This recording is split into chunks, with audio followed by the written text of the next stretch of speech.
Hi, welcome back to the Rich Fritzky Show. It's been some time and I apologize for that. 1 week we put up a podcast, but then there was a complication with it and I had to pull it back. The next week there was a major power outage, and the last week there was a complete crash and wipe of my computer. It was a conspiracy to keep me quiet, so it is good to be back. Long ago, I recall writing a major paper about mortification of all things. Yes, a paper about living with dying and recognizing that the two are happening simultaneously. It's not a bad thing, for out of wonder we are born, and unto what is an even profounder wonder, we are inevitably destined to take our leave. On the very first day of our lives, we lose the safety and security of the womb. And so it begins, the first of what will be countless little deaths. We live and grow in a vortex of little deaths, never ever entirely in control. We all lose friends and loves and jobs and homes and dreams and strength. It is in coming to grips with that we are humbled and that we live. Mortification is a word people often run away from in fear, but it's a damn good word. It's a word that invites us to humility, the word that enables us to both see and appreciate the sacredness and fragility of life, the promise, the wonder, the mystery. In it lie both the darkness and the light. Not a day goes by where we don't dwell upon, call upon the spirits of our dead. And when you get as old as me, you reach the point where there are as many, if not more, on the other side. The tall timbers in my life, the generation that preceded mine, they're all gone. And oh, what an incredible and fantastic bunch they were. And cousins were taken out by everything from cancer to heart disease, to alcoholism, to arterial lateral sclerosis, to a mortar attack in South Vietnam.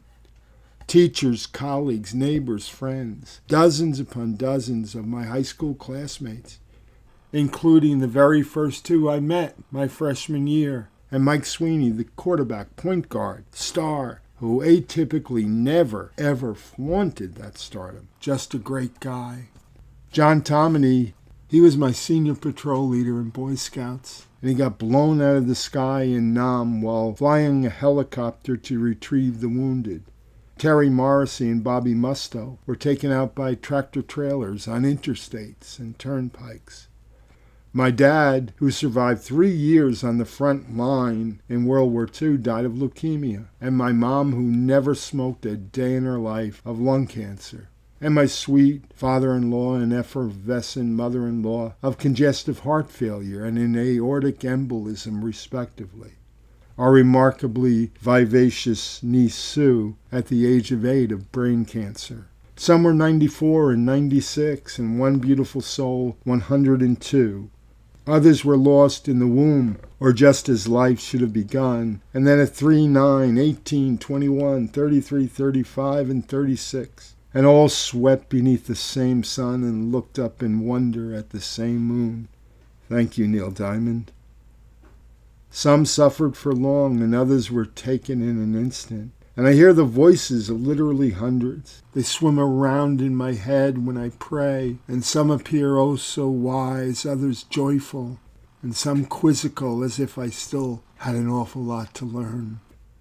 And I live in a body that is broken and mightily challenged, and people I love suffer with dementia and Alzheimer's and cancer and pain. And yet the message imparted by the all of this is simply to live large, to do justice to all of your dreams deferred, to leave it all on the field, to make your mark, to empty yourselves. As someone recently reminded me, eternity is in every minute, each hour, each day. All that has ever been lived is in this very moment, prodding and pushing us forward. All of God, all of prayer, every spirit is there to awaken and ignite.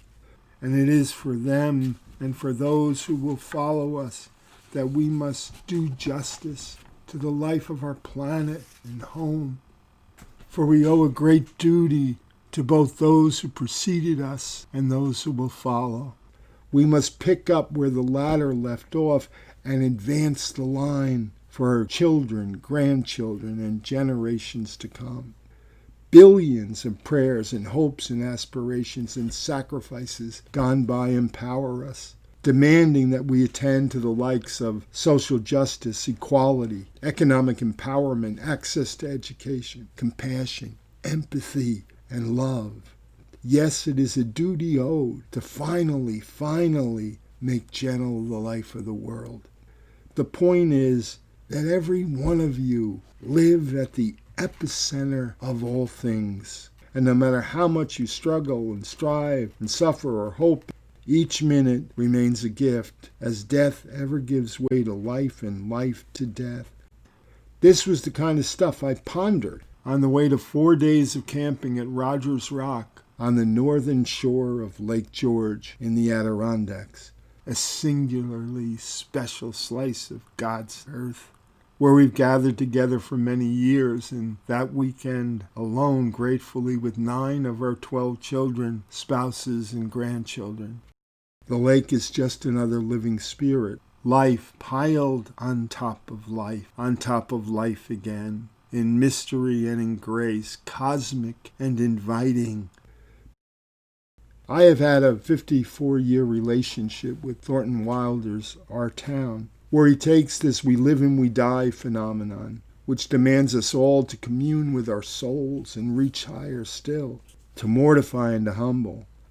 I think of the Crowfoot letter, one that was addressed to Sarah Crowfoot, Crowfoot Farm, Grover's Corners, Suffolk County, New Hampshire, the United States of America, the continent of North America, the Western Hemisphere, the Earth, the galaxy, the outer stratosphere, the mind of God. One way or the other, whether we believe or not, that's the address we all share. That's the eternal in every moment. There, grace for the asking, the taking. A grace that was found this week for us in rich green forests, rippling rays of bright sun filtering through tall pines. A 32-mile-long lake whose blue waters cleanse both body and soul, and yes, the most blessed gift of all, family. Just moments stolen in a life, a minute piled on minute, juxtaposed to eternity and the all of life at our backs, and the thought of loving, forgiving, and doing justice. Individually, socially, governmentally, justice for all, for one another, for ourselves. And there, out of eternity onto this moment, gives way to a simple thought, a conundrum, a tangent. For life as it is neither fair nor just, and so we ask, how are you doing? How are we doing? How is our America doing? Consider that, and then consider these simple questions. Does the President of the United States love? Does he forgive anyone? Does he do justice for all? Is he honest? Well, first, with his greatest of great demeanor, in truth, he loves himself, first, foremost, and always. And you? Well, only insofar as you celebrate that greatness and genuflect before him. He forgives no one, and rather extracts vengeance and vitriol upon many.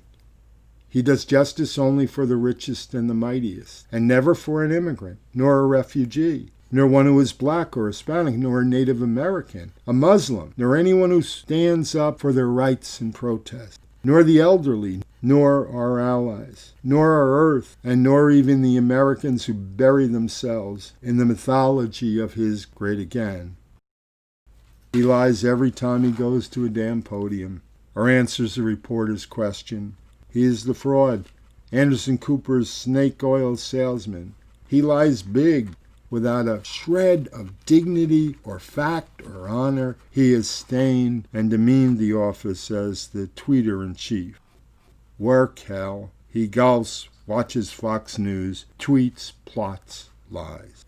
And oh yes, his military clearing of the mall so he could take a pic holding the Bible in front of a church. A Bible he has never read by a church he has never entered.